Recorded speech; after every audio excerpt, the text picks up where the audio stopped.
नमस्कार, सर्वधर्म संगम में आपका स्वागत है और मैं हूं आपके साथ सत्येंद्र भाटी।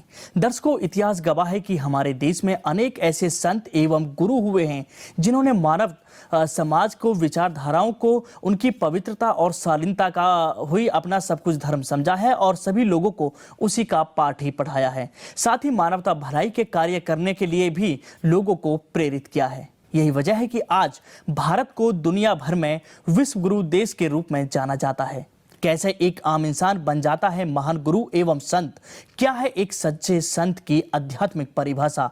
संतों के इन्हीं गुणों और उनकी विचारधारा की विशेष चर्चा पर पेश है हमारा आज का कार्यक्रम धर्म।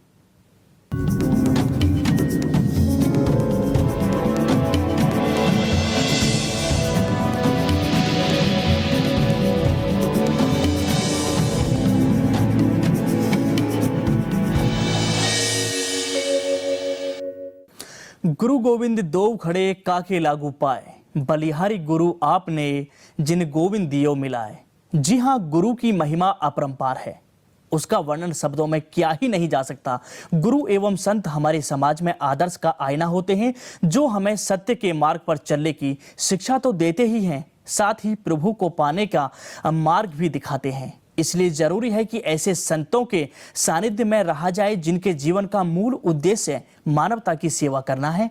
लेकिन बड़ा सवाल यह है कि धर्म के अनुसार क्या है एक सच्चे संत की परिभाषा और कैसा होना चाहिए संत का स्वभाव? जीवन में किन आदर्शों का पालन करके कोई इंसान बन जाता है एक महान संत? धर्म और अध्यात्म के अनुसार क्या है संत पुरुष के गुण? इस विषय पर चर्चा करने के लिए हमने अपने स्टूडियो में आमंत्रित किया है फादर पीटर हमारे साथ मौजूद हैं, जो कि क्रिश्चियन धर्म से आते हैं, और उसके साथ साथ यहाँ पर हमारे साथ में स्वामी राजेश्वर आनंद जी हैं, जो कि हिंदू धर्म से हमारे साथ आते हैं, और चंद्र प्रकाश कौशिक साहब हैं हमारे साथ, राष्ट्रीय अध्यक्ष हैं हिंदू महासभा के, जो कि झंडे मंदिर पर है, मंदिर मार्ग में इनका कार्यालय बना हुआ है। और बौद्ध धर्म की अगर हम बात करें तो बौद्ध धर्म से हमारे साथ मौजूद हैं भिक्षु धमानंद विवेचन महाथेरा जी महाराज, जो कि यहाँ अपनी बेबाक वो राय यहाँ पर रखेंगे। अपने खास मेहमानों से बातचीत का सिलसिला हम शुरू करेंगे, लेकिन उससे पहले आइए सुन लेते हैं कि देश की आवाम का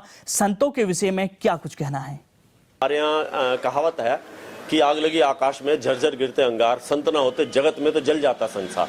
हमारे यहाँ संत को भगवान के बराबर का दर्जा दिया गया है, क्योंकि ऐसा हमारे सनातन धर्म में माना जाता है कि संत भगवान तक पहुंचाने में, हमारे को मोक्ष का रास्ता दिखाने में, ईश्वर की प्राप्ति के लिए संत एक ऐसी हस्ती है जो हमारे को वो मोक्ष का रास्ता दिखाता है, ईश्वर तक पहुंचाता है हमें, और हमें सनातन धर्म में क्या करना चाहिए, क्या आचरण हमारा होना चाहिए, इन सब बातों का ज्ञान संत ही देते हैं। जब कोई भी इंसान साधु बनता है, साधु बनने के बाद वो एक अलग परंपरा का निर्माण करता है। वो अपनी जो पूर्ण की जिंदगी होती है उसका एक तरीके से, क्योंकि संत बनते हुए हम लोगों ने हरिद्वार के अंदर लोगों को देखा हुआ है, जब संत बनते हैं तो एक तरीके से अपना कर्म कांड वगैरह पूरा सब चीज निपटाने के बाद ही संत के रूप में आते हैं। यानी कि उसने उस परिवेश को बिल्कुल त्याग दिया जिस परिवेश में पूर्ण जिंदगी व्यतीत करी है।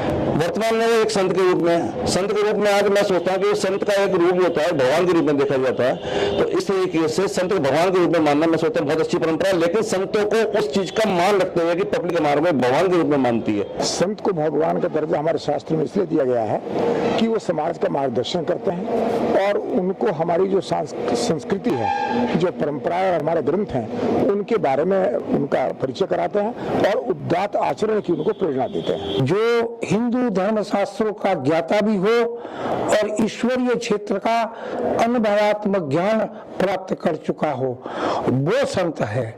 आपको कोट पैंट टाई में भी संत मिल सकता है और गेरुए वस्त्र में आपको काल में भी मिल सकता है। तो उसके लिए वस्त्रावरण की आवश्यकता नहीं है, आवश्यकता है उसके अंदर की स्थिति क्या है। जनमानस में प्रत्येक जनमानस के दुख दर्द को जो दूर करने का प्रयास करता है वही संत बन सकता है। दर्शकों, अगले 1 घंटे तक इसी विषय पर हम चर्चा करेंगे कि धर्म के अनुसार क्या है एक सच्चे संत की पहचान। और इस दौरान हमारा टेलीफोन नंबर भी लगातार आपके टेलीविजन स्क्रीन पर फ्लैश होता रहेगा। आप भी हमारे साथ जुड़ सकते हैं और इस विषय पर आप भी अपनी राय दे सकते हैं। तो चलिए शुरू करते हैं कि धर्म के इस प्लेटफॉर्म पर बातचीत का सिलसिला। स्वामी जी, सबसे पहले आपसे मेरा सवाल है, आखिरकार सच्चे संत की परिभाषा क्या है?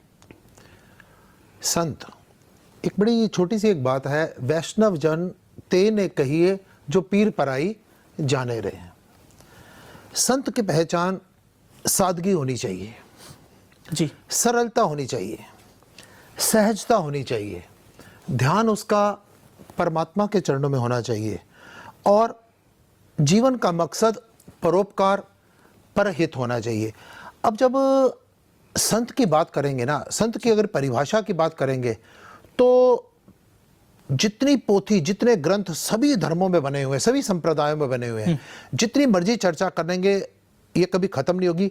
संत किसी का विरोधी नहीं होता जी, संत हमेशा विवाद कभी नहीं करेगा, संत संवाद करेगा जी, जो परहित की बात करे। बिना संत किसी भी धर्म का नहीं होता, संत केवल मनुष्यता का होता है। संत जो होगा मानवता का प्रतीक होगा।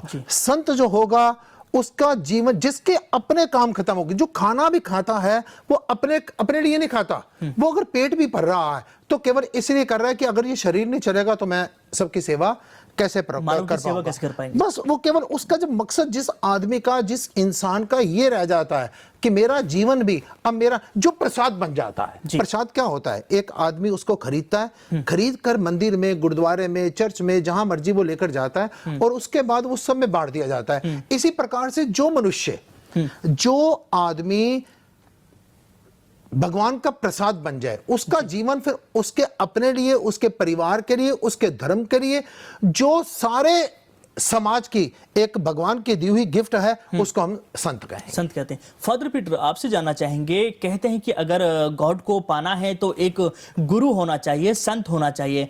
आप इसको किस रूप में देखते हैं? देखिए, पहली बात तो ये है कि गॉड को, परमेश्वर को पाने के लिए जी आपको संत बनने की जरूरत नहीं, ठीक है? क्योंकि संत बनना मतलब अच्छे काम करना, भले काम करना, अच्छी बातें करना। लेकिन हमारे जितने भी भले काम, अच्छी बातें, कुछ भी कर लें, हमारे परमेश्वर की दृष्टि में वो तो कुछ नहीं है। परमेश्वर तो महान है और वो इस पूरी मानव जाति से प्यार करते हैं। तो बाइबल के अंदर संत की कोई परिभाषा नहीं है, लेकिन पूरा जो उसका निचोड़ है, जब पूरा निचोड़ है, जैसे राजगुरु साहब ने बताया, जो निचोड़ है वो ये है कि मानवता मतलब इंसानियत। जी। बहुत सी बार क्या होता है कि हम इंसानियत को तो भूल जाते हैं, मानवता को तो एक तरफ रख देते हैं और धर्म हमारा सबसे पहले आ जाता है और हम कहते हैं इस धर्म के अनुसार अगर आप करेंगे तो आप संत हैं, जी। अगर आप नहीं करेंगे तो आप असंत हैं या दुष्ट हैं या बुरे हैं। तो परमेश्वर को पाने के लिए सबसे पहला है कि परमेश्वर का अनुग्रह ही हम पर हो, और अनुग्रह परमेश्वर किसी भी व्यक्ति को कहीं पर भी जी किसी भी हाल में दे सकते हैं जी। तो संत जो है, एक मिनट कौशिक साहब, आपसे अगर हम जानना चाहें कि आखिर आप किस रूप में देखते हैं पहले जो संत थे और आज के जो संत हैं, किस प्रकार का अंतर आप देखते हैं? चूंकि हिंदू महासभा से हैं, सनातन धर्म बहुत बड़ा धर्म होता है, इसको किस रूप में आप देखते हैं? समय के अनुसार, परिस्थितियों के अनुसार कुछ चेंज आया है। पहले धर्मगुरु और आज के धर्मगुरु में थोड़ी सी चेंज इसलिए आई है कि पहले जो धर्मगुरु थे जी, कम मात्रा में होते थे, कम शब्दों में बात रखते थे और वो, जैसे स्वामी जी ने बताया, उनके अंदर सारे के सारे वो गुण थे जो एक संत में होने चाहिए थे। जी। आज का जो संत है वो थोड़ा सा भौतिकवादी हो गया है, सुख सुविधाओं की तरफ ज्यादा ध्यान देने लगा है और उसका ध्यान ज्यादातर मानवता की तरफ कम और भक्त बनाने की तरफ ज्यादा हो गया है। तो ये इतना चेंज तो अभी काफी आया है क्योंकि समय बदला है, परिस्थितियां बदली हैं, सुविधाएं बदल गई हैं। पहले इतनी सुविधाएं नहीं थी, पहले लाइट नहीं थी, गाड़ियां नहीं थी। आज पूरे देश के अंदर बिजली है, गाड़ियों की नई नई कतारें आ गई हैं। तो हर साधु संत आज एसी में रहना चाहता है। चलिए कौशल, जरा भिक्षु जी से भी बात कर लेते हैं। भिक्षु जी महाराज हमारे साथ मौजूद है, बौद्ध धर्म से वो आते हैं। अगर महाराज आपसे बात की जाए बौद्ध धर्म की, खासतौर से अगर मैं बात करूं तो यहाँ पर संतों को किस रूप में देखा जाता है और कितनी महत्वता है संतों की धर्म के अनुसार? चक्षुना संवरो साधु साधु सोते न संवरो, घाड़े न संवरो साधु, साधु जिभ्या संवरो, काये न संवरो साधु, साधु मनसा संवरो, सवत्थ संयुक्तं भिक्खु सब दुख पमुच्यति। हमारी ये 6 इंद्रियां हैं, 6 इंद्रियों का संयम साधुता है, साधना है। जिसने इन 6 इंद्रियों का संयम कर लिया है, दुरुपयोग करने से बचा है, सदुपयोग में लगा रहता है, वह पूरे समाज का आदर्श होता है। इसलिए संत भगवान जिसको कहते हैं उसका बिचौलिया है जी। संत उस परम शक्ति से साक्षात्कार कराता है। मैसेंजर कहा जाए उसको। मैसेंजर कह दीजिए, क्योंकि वो आचार्य होता है, पहले आचरण में लेता है, फिर उसको बताने का प्रयास करता है। क्योंकि जैसा उसने जाना है, दुनिया की कोई ताकत नहीं है वैसा दूसरे को साक्षात्कार करा सके, इसलिए जैसा उसने जाना है वैसा बताने का प्रयास करता है। प्रयास करते हैं। प्रयास स्वामी जी, करता है। एक बहुत दिलचस्प यहाँ पर बात होगी, क्योंकि भिक्षु जी ने कहा है कि एक वो मैसेंजर होते हैं, साक्षात्कार वो कराते हैं, लेकिन यहाँ पर सवाल मेरा दूसरा है कि क्या संत को एक नियम और बंधन में रहे वो, या भगवा वस्त्र वो पहने, या फिर अगर वो क्रिश्चियन धर्म में है तो वो सफेद पहने, या फिर धर्म के अनुसार जो वस्त्र होते हैं, क्या एक नियम और बंधन में बंधे रहना ही संत कहलाया जाता है? देखो, क्या नियम और बंधन में बंधे रहने को ही संत कहेंगे? ऐसा नहीं है। लेकिन नियम और बंधन, वो बंधन की भी अलग अलग फिर आगे परिभाषित उसको अलग अलग रूप से किया जाएगा कि नियम होना बहुत जरूरी है जी। नियम के वशीभूत जरूर होना चाहिए, क्योंकि नियम के वशीभूत ही परमात्मा है। अब दूसरी बात है, संत जो होगा उसका नियम भी परमात्मा के साथ तो पूरा जुड़ा होगा, लेकिन जिस समय वो अपनी परहित की भावना में होगा, उस समय पर उसका परहित करते करते, मान लो मेरा नियम है, मैं प्रतिदिन भगवान शंकर पर 1 लोटा दूध चढ़ाता हूं, और कभी मैं मान लो वो दूध चढ़ाने के लिए जा रहा हूं और उस रास्ते में मेरे को कोई ऐसा आदमी नजर आता है जो उसका नीडेड है, जो उसका जरूरतमंद है, जिसको उसकी रिक्वायर्ड है। अब मैं अपने उस नियम को, ये मेरा नियम वहां पर आकर जब परोपकार बीच में आ जाएगा, परहित आ जाएगा, तो मेरे को उस जरूरतमंद आदमी के अंदर ही परमात्मा नजर आएगा, और मेरा ये कर्तव्य बनता है, मेरा नियम उस समय। अगर तो मैं ये सोच रहा हूं नहीं, मेरा नियम ये है कि मैंने भगवान शंकर पर ही दूध चढ़ाना है, तो शायद वहां पर मैं डामाडोल परिस्थिति में हूं, वो संत मत में नहीं है। और अगर मान लो वो उसी नियम, वहां पर अगर नियम तोड़ भी दिया जाए, परोपकार करते करते, परहित करते करते, इंसानियत के नाते, मानवता के नाते, अगर वहां पर, जहां पर कोई नियम नहीं रह जाता, केवल एक मानवता नियम रह जाता है, वो फिर वहां पर इस बात को इस प्रकार से नियम लिया जाए। लेकिन नियम जरूरी है किसी संत के लिए भी। लेकिन वो संत, जैसे वो एक सुनता हूं, बाबा फरीद साहब थे, बाबा फरीद साहब ने एक रोजा रखा हुआ था, एक गरीब औरत उनके पास जलेबियां लेकर गई कि मेरे बच्चे का जन्मदिन है, तो वो रो पड़े, मेरा रोजा है। कहती है चलो हमारे भाग्य में जलेबी खाना नहीं होगा। उन्होंने कहा मेरा रोजा यहीं पर समाप्त हो जाएगा, मैं इसकी जलेबी खा लेता हूँ, कोई बात नहीं, रोजा मैं फिर एक रख लूंगा। तो आखिरी बात तो ये, जहां पर अगर ये मत नहीं है तो मैं मानता हूं उस नियम का भी कोई फायदा नहीं, उस संत का भी कोई। उद्देश्य मानवता भलाई का होना चाहिए। वो जरूरी नहीं है कि वो भगवा कलर पहनते हैं या फिर कोई दूसरा कलर भगवा कलर का कोई मतलब ही नहीं है। भगवा कलर, अभी बड़ी अच्छी, हमारा चंद्र प्रकाश कौशिक एक बड़ी सुंदर इसने बात की थी, चंद्र प्रकाश ने एक बात की थी, ये हमारा ड्रेस कोड है, ये हमारा एक ड्रेस कोड है। हॉस्पिटल में जाते हो ना, घबराए हुए जाते हो, सारे के सारे अगर एक ही ड्रेस के अंदर होंगे ना, वो पहचाना नहीं जाएगा हमने किसको जाकर अप्रोच करनी है। अगर अदालत में गए ना तो यही नहीं पता होगा वकील किसको अप्रोच करनी है। ये एक हमारा ड्रेस कोड है। और फिर मैं तो इसको ये कहता हूं, इसका सीधा सा मतलब है कि हम आग, ये हमारा जो जोगिया कलर है, ये अग्नि का कलर है। इसका मतलब ये होता है हम लोग आग में पड़े हुए हैं, हम जीवित ही जले हुए हैं, हम फूके हुए हैं, हम समाप्त है। मैं तो संत की परिभाषित इस प्रकार से करता हूं, संत जिसका सैकड़ों बार अंत हो चुका, वो संत। कहीं पर भी यहाँ पर वस्त्र व्हाइट कलर हो या जोगिया कलर हो, इसमें इसका कोई संदर्भ नहीं है। ये एक सिर्फ मैसेज जाता है कि इस आदमी को तुम, हम मान लो हम गाड़ी में जा रहे हैं, कोई दूसरा आदमी अगर किसी प्रकार की कोई तौहीन कर दे, कोई बदतमीजी कर दे तो चलेगा। अगर हमारे इन वस्त्र में हो तो कोई भी आदमी, आप भी कह देंगे, आप भी भाटी साहब एकदम कह देंगे अरे महाराज जी आपको शोभा थोड़ी देता है। अतः हम बड़ी बहुत साहब ने, बड़ी बहुत भिक्षुक साहब ने बड़ी सुंदर बात की, संयम होना चाहिए।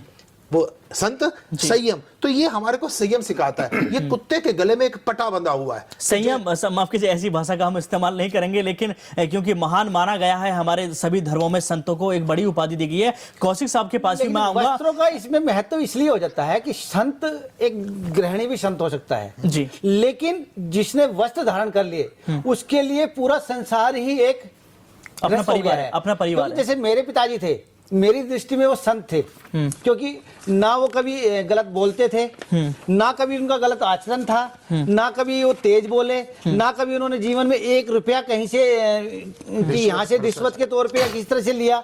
और कभी भी हमें भी ऐसी शिक्षा दी है कि अगर घर से कोई बाहर से कोई शिकायत आई तो हमें डांटा, ना कि उस शिकायत करने वाले को। तो मेरे पिताजी मेरी दृष्टि में संत थे, लेकिन वो ऐसे संत थे कि वो एक गृहिणी तक, घर तक एक हमारे कुल में। कौशिक साहब, एक महत्वपूर्ण लेकिन जब सवाल वस्त्र भी- धारण कर लेता है एक आदमी संत बनने के लिए, तो उसका पूरा आपसे दुनिया ही बोलो, उसके हाँ, लिए एक घर हो जाती है और उसकी जो दृष्टि होती है वो सबके समान हो जाती है। कौशिक साहब, एक बहुत दिलचस्प सवाल मैं आपसे करूंगा, लेकिन समाज का फादर आदर्श पीटर आपसे एक होता है, सवाल मेरा आदर्श है। होता है, क्योंकि आदर्श भिक्षु जी महाराज ने एक बड़ी बात कही कि संत जो होता है वो साक्षात्कार कराता है भगवान से, गॉड से, रब से, खुदा से, और उसको एक मैसेंजर कहा जाता है। तो आप इसको किस रूप में देखते हैं? वाकई भगवान और भक्त के बीच में संत की भूमिका क्या है? देखिए, सबसे पहली बात तो यही है, हमारे जो वार्तालाप हम लोग कर रहे हैं उससे एक बात बहुत सफाई से निकल कर वही आ रही है कि सब संत हैं। ये हम कपड़े धारण कर लें वो एक अलग बात है, ड्रेस कोड हो गया कि भाई मैं पास्टर हूँ चर्च के अंदर तो व्हाइट पहन रहा हूँ, आप ऐसा पहन रहे हैं, ये एक है। लेकिन संत आप भी हैं और संत मैं भी हूँ, संत ये भी हैं, और जितने लोग सुन रहे हैं वो भी हैं। लेकिन शर्त यही है कि जैसे नियम की बात की गई कि परमेश्वर ने जो कहा, परमेश्वर की जो बातें हैं उनको आप सुन के उन पर आचरण करके परमेश्वर को प्यार करने वाली जो बातचीत है, वो फिर कौन से परमेश्वर को हम पूज रहे हैं या प्रार्थना कर रहे हैं, तो हमें लोगों के पास जाकर उनसे बातचीत करनी है और उनको परमेश्वर की बात बतानी है। तो कौन हुआ संत? तो मैं और आप सारे हो गए। तो हम सब लोग जो हैं वो उन लोगों के बीच में जिनको इस बात का ज्ञान नहीं है कि वो भी संत हैं, उनको परमेश्वर से मिलाने के लिए मैं, आप, कोई भी व्यक्ति दुनिया की जितने भी हैं जिन्होंने परमेश्वर के प्रेम को मान लिया, स्वीकार कर लिया। अभी देखिए, कल गुड फ्राइडे गया, दुनिया के अंदर, सारी दुनिया के अंदर याद किया गया प्रभु यीशु मसीह को कि प्रभु यीशु मसीह ने पूरी मानव जाति को प्यार करने के लिए अपने प्राण दे दिए। तो अब वो संदेश मुझे आपके पास पहुंचाना है। तो ये संत की भूमिका है, और वो संत कोई भी, आप भी, मैं भी, जितने में बैठे सब। कौशिक साहब, अगर आपसे जानना चाहूँ, संत का जो नैतिक कर्तव्य है वो है कि मानवता भलाई के लिए लोगों को पाठ पढ़ाना। आप क्या देखते हैं कि कितने संत इस बात को समझ रहे हैं और इसी रास्ते पर चल रहे हैं कि मानवता भलाई ही सबसे बड़ी भलाई है, सबसे बड़ा धर्म है? नहीं, मानवता से बड़ा धर्म तो इस दुनिया में ना बना है ना बनेगा। ठीक है, मानवता ही सबसे बड़ा धर्म है। और सभी धर्मों के जितने भी धर्म अधिकारी होते हैं, साधु संत हैं या फादर हैं या जितने भी गुरु होते हैं, सबका धर्म एक मानवता ही है। ये मानवता के धर्म में थोड़ी सी राजनीति जब से चेंज आई है, राजनीति घुसी है, इस राजनीति ने इस मानवता को थोड़ा सा कलंकित किया है। वरना सभी धर्मों के रास्ते एक ही जगह जाते हैं, जहां सभी मानते हैं कि परमात्मा का कोई रूप नहीं है, परमात्मा का कोई रूप नहीं है। और चाहे ईसाई धर्म से ले लीजिए, चाहे हिंदू धर्म से ले लीजिए, चाहे मुस्लिम धर्म से ले लीजिए, सब के सब यही कहेंगे कि परमात्मा का कोई रूप नहीं होता। लेकिन आपने जो कहा कि राजनीति हो गई है और जिस तरह से धर्मों के नाम पर कुछ मनमुटाव देखने को मिलता है, तो इसके लिए आप किसको जिम्मेदार मानते हैं? इसके लिए मैं सीधा सीधा राजनीति को जिम्मेवार मानता हूँ। राजनीति के मायने बिल्कुल बदल गए हैं। राजनीति किस लिए आई? राज करने के लिए आई। राज किसके ऊपर? जनता के लिए ऊपर। राजनीति का उद्देश्य क्या होता है कि जनता की भलाई के लिए कार्य किया जाए।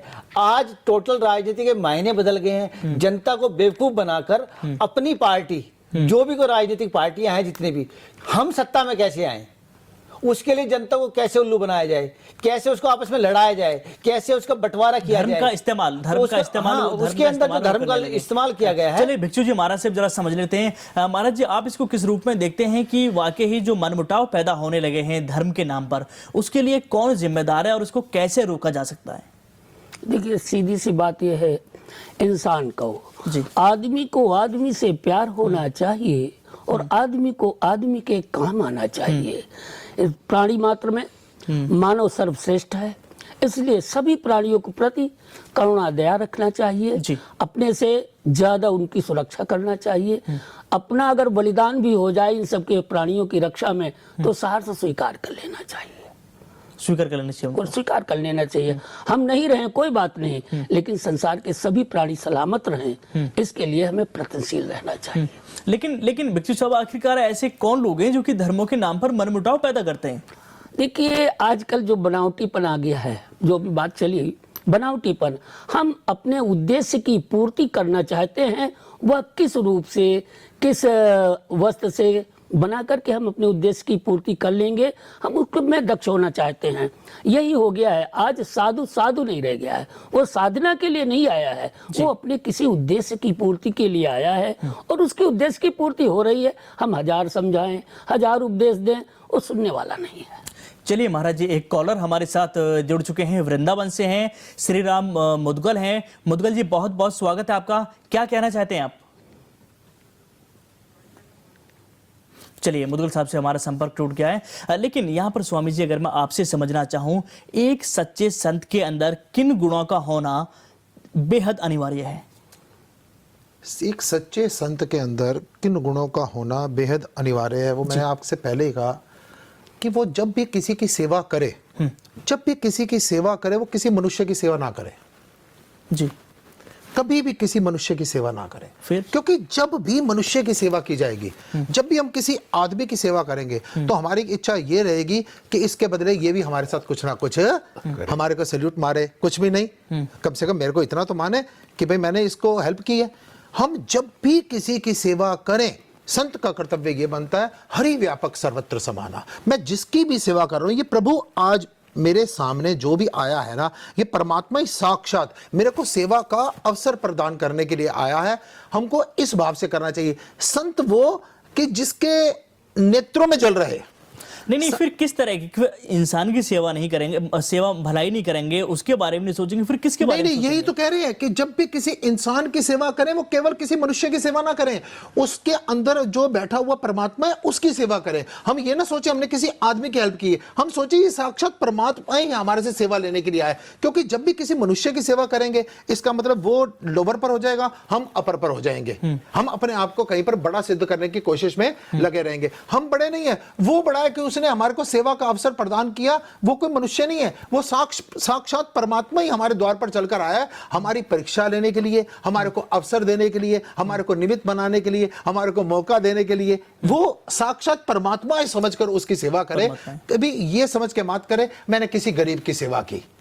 समाज सेवक ना बने, वो सिर्फ एक निमित्त बने। चलिए स्वामी जी, श्री राम मुदगल एक बार फिर से हमारे दर्शक हमारे साथ जुड़ चुके हैं। मुदगल साहब, बहुत बहुत स्वागत है आपका, बताइए क्या कहना चाहते हैं आप?